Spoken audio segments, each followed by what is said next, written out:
Pemirsa, kasus kekerasan dalam rumah tangga di Indonesia terjadi hampir setiap hari. Budaya patriarki yang masih kental dalam masyarakat menjadi salah satu penyebab. Lalu bagaimana agar kasus kekerasan yang korbannya sebagian besar perempuan ini tidak terjadi lagi?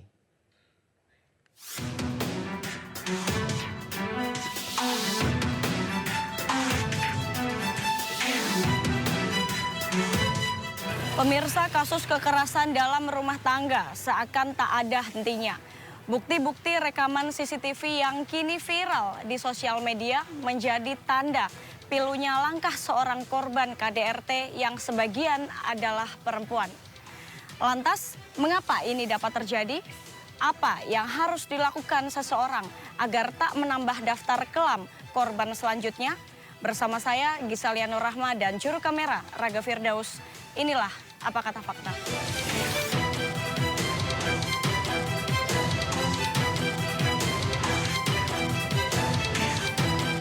Bicara soal kekerasan yang dialami, mengutip dari laman Kementerian Pemberdayaan Perempuan dan Anak, hingga saat ini tercatat sebanyak 16.049 kasus kekerasan terjadi, di mana korban sebagian besar adalah perempuan.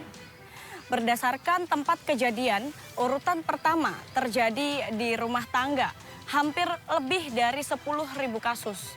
Tercatat pelaku berdasarkan hubungan adalah orang terdekat. Di posisi pertama ada kekasih atau teman, dan yang kedua pelaku adalah suami atau istri. Sementara bentuk kekerasan yang dialami korban beragam, mulai dari kekerasan seksual, kekerasan fisik, dan kekerasan psikis. Kasus kekerasan dalam rumah tangga akhir-akhir ini menyita perhatian publik. Seorang selebgram yang juga mantan atlet anggar tanah air, IN, menjadi korban KDRT suaminya sendiri. Mirisnya hal tersebut dialaminya sejak awal menikah di tahun 2020. 5 tahun memendam rasa sakit, korban akhirnya memberanikan diri untuk melaporkan AT, pengusaha muda ini, ke pihak berwajib. Sementara itu, terbaru, kasus kekerasan yang terjadi di Cipondoh, Tangerang, Banten, juga viral di media sosial. Nampak korban VV menjadi target kekerasan suaminya MA. KDRT yang diterima korban diduga karena masalah usaha. Menurut psikolog Universitas Indonesia, Santi Budiantini, seorang korban KDRT yang berani untuk melapor patut diapresiasi. Ditambah lagi di era digitalisasi saat ini, tak ada lagi alasan untuk menampik karena adanya bukti nyata CCTV. Oleh karena itu, dengan di era digital yang menggunakan CCTV sebagai alat pengintai itu sangat bagus sekali, karena di situ ada memori yang direkam dan tidak bisa mengelak, karena itu ada bukti yang otentik di situ dan bisa menjadi alat bukti di pengadilan nanti. Budaya patriarki yang masih sering dijumpai menjadi salah satu penyebab KDRT ini terjadi. Budaya patriarki yang masih sangat kental dianut oleh masyarakat kita. Di dalam budaya patriarki ini yang paling mencolok itu adalah bagaimana menempatkan laki-laki itu lebih tinggi daripada perempuan dalam relasi apapun.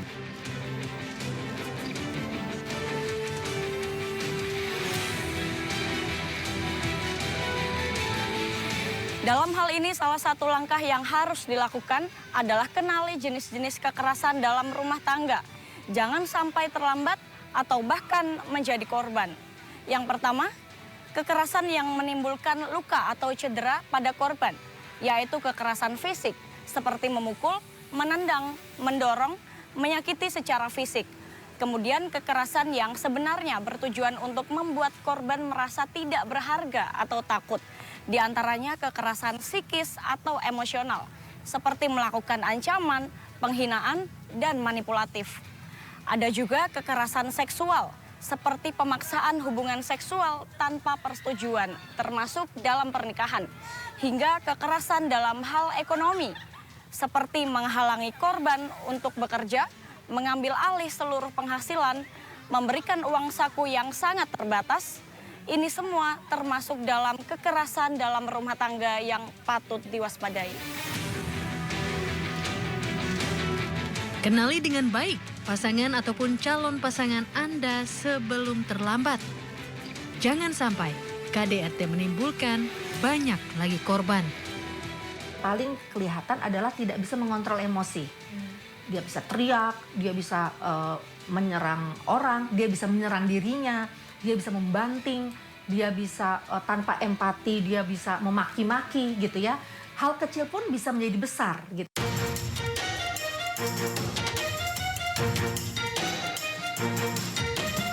Kekerasan dalam rumah tangga adalah masalah serius yang bisa berdampak negatif terhadap keluarga, baik secara fisik, mental, dan juga emosional. Tak hanya korban, tapi juga bisa memberikan dampak jangka panjang bagi yang menyaksikan atau yang mengalami kekerasan tersebut. Maka dari itu, penting untuk memahami langkah preventif yang dapat mencegah terjadinya KDRT dalam lingkungan keluarga. Di antaranya, membangun komunikasi yang sehat.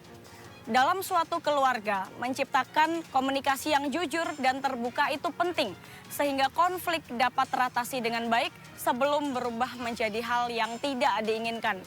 Kemudian, mengelola emosi dengan baik, seperti meditasi atau bicara dengan psikolog, dapat membantu seseorang mengelola emosi dengan baik. Yang ketiga, ciptakan dukungan sosial. Dengan memiliki lingkungan keluarga dan teman yang baik, diharapkan korban KDRT dapat diberikan bantuan lebih cepat. Lebih baik kita cari jalan aman aja sih Mbak. Kalau misalkan hubungan itu udah nggak bisa dilanjutin lagi dan bisa berdampak buruk terhadap kita, mending kita lepas. Sekarang kayaknya perempuan memang harus speak up sih gitu ya, mau di level di pekerjaan, terutama di rumah tangga ya, domestic violence. Dan seneng karena akhirnya banyak orang yang lebih berani lagi speak up soal KDRT karena banyak banget.